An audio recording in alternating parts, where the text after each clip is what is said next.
ಶೃಂಗನಾಥೇಶ್ವರ ಚಾನಲ್ಗೆ ಸ್ವಾಗತ. ಶ್ರೀ ವಿಷ್ಣು ಪುರಾಣ ಭಾಗ 1 ಜೀವ ಸೃಷ್ಟಿಯ ಉದಂತ.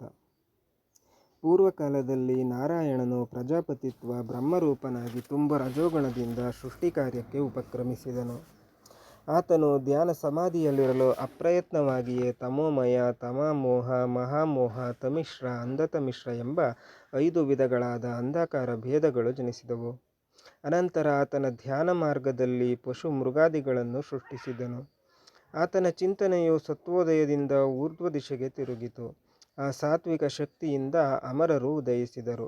ರಜೋಗುಣದಿಂದ ಉದ್ರಿಕ್ತನಾಗಿ ತಮೋರಂಜಿತನಾದ ಆತನು ಅಧೋಗಮನದಲ್ಲಿರಲು ಮಾನವರು ಜನಿಸಿದರು. ತದನಂತರ ನಾನಾ ರೀತಿಯಾದ ಚರಾಚರ ಜೀವರಾಶಿಯು ತಮ್ಮ ತಮ್ಮ ಪ್ರಾರಬ್ಧ ಕರ್ಮಾನುಸಾರವಾಗಿ ಉದ್ಭವಿಸಿ ಧರ್ಮಾಧರ್ಮಗಳನ್ನು, ಜ್ಞಾನ ಅಜ್ಞಾನಗಳನ್ನು ಹೊಂದಿ ಇಂದ್ರಿಯಗಳ ಲೋಭಕ್ಕೆ ಗುರಿಯಾಗಿ ರೂಪ, ನಡವಳಿಕೆ, ಸ್ವಭಾವ ಮುಂತಾದ ಗುಣಗಳನ್ನು ಪಡೆಯುತ್ತಿದ್ದಾರೆ. ಸತ್ವಗುಣವನ್ನು ಧರಿಸಿದ ಬ್ರಹ್ಮನ ಮುಖದಿಂದ ವಿಪ್ರರು ಜನಿಸಿದರು. ಆತನು ರಾಜಸೋಪೇತನಾಗಿದ್ದಾಗ ಆತನ ಭುಜಗಳಿಂದ ಕ್ಷತ್ರಿಯರು ಜನಿಸಿದರು. ರಾಜಸ ತಾಮಸ ಪ್ರಕೃತಿಯನ್ನುಳ್ಳ ಆತನ ತೊಡೆಗಳಿಂದ ವೈಶ್ಯರು ಹುಟ್ಟಿದರು. ತಾಮಸೋದ್ರೇಕವನ್ನು ಹೊಂದಿದ ಪ್ರಜಾಪತಿಯ ಪಾದಗಳಿಂದ ಶೂದ್ರರು ಉದಯಿಸಿದರು. ಇವರೆಲ್ಲರೂ ಸಹ ವಿಹಿತ ಕರ್ಮಗಳನ್ನು ಆಚರಿಸಿ ಯಜ್ಞ ಕರ್ಮಗಳನ್ನು ನಿರ್ವಹಿಸಿ ಪ್ರಜಾವೃದ್ಧಿಯನ್ನು ಹೊಂದಿ ದೇವತೆಗಳಿಗೆ ಸಂತೋಷವನ್ನುಂಟು ಮಾಡುತ್ತಿದ್ದಾರೆ. ಪಾಪಕೃತ್ಯಗಳೆಡೆಗೆ ಮನಸ್ಸನ್ನು ಚಲಿಸಲು ಬಿಡದೆ ದುಷ್ಟಕರ್ಮಗಳನ್ನು ಮಾಡದೆ ಮನುಷ್ಯರು ಪ್ರತಿನಿತ್ಯವೂ ಧರ್ಮ ಮಾರ್ಗದಲ್ಲಿ ನಡೆಯಬೇಕು. ಅಪನಿಂದನೆಗಳನ್ನು ಮೊದಲೇ ಪರಿಶೀಲಿಸಿ ಯಾರನ್ನೂ ನೋಯಿಸದೆ ಎಲ್ಲರಿಗೂ ಒಳ್ಳೆಯವರಾಗಿ ನಡೆದುಕೊಳ್ಳಬೇಕು. ಅಂತಹ ಮಾನವರು ದೇವತೆಗಳಿಗಿಂತಲೂ ಪೂಜ್ಯನೀಯರು. ಮಾನವರು ತಾವು ಸಂಪಾದಿಸಿದ ದಾನ ಫಲದಿಂದ ದೇವತೆಗಳಿಗೂ ಸಹ ಸಾಧ್ಯವಾಗದ ಮೋಕ್ಷ ಪಥವನ್ನು ಪಡೆಯುವರು. ಬ್ರಹ್ಮನು ಎಲ್ಲ ರೀತಿಯಾದಂತಹ ಮನುಷ್ಯರನ್ನು ಸೃಷ್ಟಿಸಿದ್ದಾನೆ.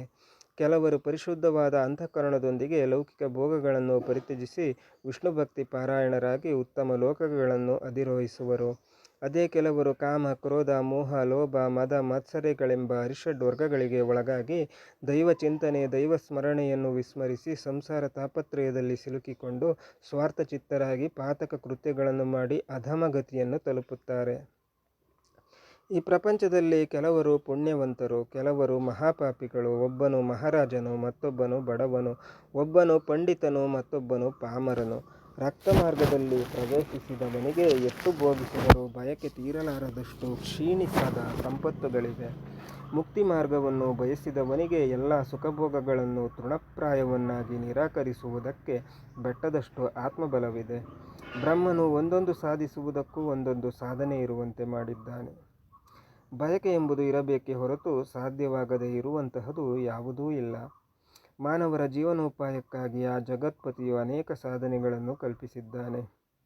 ಭತ್ತ, ಗೋಧಿ, ಎಳ್ಳು, ಉದ್ದು, ಹೆಸರು, ಕಡಲೆ, ಅವರೆ, ಹುರುಳಿ, ತೊಗರೆ, ಸೋಮಕಾಳು, ಅರ್ಕ ಇತ್ಯಾದಿ 17 ಧಾನ್ಯಗಳಲ್ಲಿ 14 ಧಾನ್ಯಗಳು ಯಜ್ಞಕರ್ಮಗಳಿಗೆ ಯೋಗ್ಯವೆಂದು ಪುರಾಣ ತಜ್ಞರು ಹೇಳುತ್ತಾರೆ. ಈ ಧಾನ್ಯಗಳಿಂದ ಯಜ್ಞಕರ್ಮಗಳು ವಿಹಿತವಾಗುತ್ತವೆ. ಯಜ್ಞಗಳಿಂದ ಸಸ್ಯ ಸಮೃದ್ಧಿ ಉಂಟಾಗುತ್ತದೆ. ಈ ರೀತಿಯಾಗಿ ತಾನು ನಿರ್ಮಿಸಿದ ಭೂತ ಪ್ರಪಂಚವು ಆತ್ಮಜ್ಞಾನವಿಲ್ಲದೆ ಐಹಿಕ ಭೋಗಲಾಲಸೆಯಾಗುತ್ತಿದ್ದ ಸಮಯದಲ್ಲಿ ಬೇಸರಪಟ್ಟು ಬ್ರಹ್ಮದೇವನು ತನ್ನೊಂದಿಗೆ ಸಮಾನರಾದ ಪ್ರಜಾಪತಿಗಳನ್ನು, ಮಹಾಮುನಿಗಳನ್ನು ಸೃಷ್ಟಿಸಿ ಲೋಕ ಕಲ್ಯಾಣ ಮಾಡಲು ಸಂಕಲ್ಪಿಸಿದನು. ಮೈತ್ರೇಯ, ಬ್ರಹ್ಮನು ಈ ರೀತಿಯಾಗಿ ಜಗತ್ತಿನಲ್ಲಿ ಉತ್ತಮ ಮಾನವರನ್ನು ಕಲ್ಪಿಸಬೇಕೆಂದು ಸಂಕಲ್ಪಿಸಿ ತನ್ನ ಮಾನವ ಸೃಷ್ಟಿಯಿಂದ ಭೃಗು, ಪುಲಸ್ತ್ಯ, ಪುಲಹ, ಕ್ರತು, ಅಂಗೀರಸ, ಮರೀಚಿ, ದಕ್ಷ, ಅತ್ರಿ, ವಸಿಷ್ಠ ಎಂಬ 9 ಪ್ರಜಾಪತಿಗಳನ್ನು, ನಂತರ ಖ್ಯಾತಿ, ಭೂತಿ, ಸಂಭೂತಿ, ಕ್ಷಮ, ಪ್ರೀತಿ, ಸನ್ನತಿ, ಊರ್ಜ, ಅನುಸೂಯ, ಅರುಂಧತಿ ಎಂಬ 9 ಕನ್ಯೆಯರನ್ನು ಸೃಷ್ಟಿಸಿ ಅವರೆಲ್ಲರನ್ನು ಕ್ರಮವಾಗಿ ನವಬ್ರಹ್ಮರಿಗೆ ಕೊಟ್ಟು ವಿವಾಹ ಮಾಡಿದನು. ನಂತರ ಚತುರ್ಮುಖನು ಸೂರ್ಯನಿಗೆ ಸಮಾನರಾದ ತೇಜಸ್ಸನ್ನುಳ್ಳವರು, ದಯಾಮಯರು, ಲೋಕೋತ್ತರ ಸೌಂದರ್ಯವಂತರು, ಅಸೂಯಾರಹಿತರು, ಶಾಂತಚಿತ್ತರೂ ಆದ ಸನಕಾದಿ ಮುನಿಗಳನ್ನು ಸೃಷ್ಟಿಸಿದನು.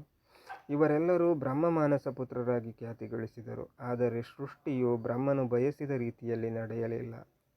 ತನ್ನ ಅಭಿನವ ಸೃಷ್ಟಿಯಿಂದ ಭೂಮಂಡಲವೆಲ್ಲ ಉತ್ತಮ ಬ್ರಹ್ಮವಂಶವು ವಿಸ್ತಾರವಾಗದೆ ಹೋದರೂ ಆತನ ಪುತ್ರರೆಲ್ಲರೂ ಜಿತೇಂದ್ರಿಯರಾಗಿ ಸಂಸಾರ ಸುಖಭೋಗಗಳನ್ನು ತ್ಯಜಿಸಿ ಬ್ರಹ್ಮವಿದ್ಯಾ ಪಾರಂಗತರಾಗಿ ತಪಸ್ಸು ಮಾಡಿಕೊಳ್ಳುವುದಕ್ಕಾಗಿ ಹೊರಟು ಹೋದರು.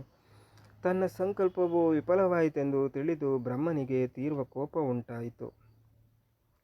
ಕ್ರೋಧಾಗ್ನೇಯಾದ ಬ್ರಹ್ಮದೇವನ ಲಲಾಟೆಯಿಂದ ಆ ಕ್ಷಣದಲ್ಲಿಯೇ ದುರ್ನಿರೀಕ್ಷ ತೇಜದೊಂದಿಗೆ ನಿಟಲಾಕ್ಷನು ಅರ್ಧನಾರಿ ಸಮೇತನಾದ ರುದ್ರನು ಆವಿರ್ಭವಿಸಿದನು.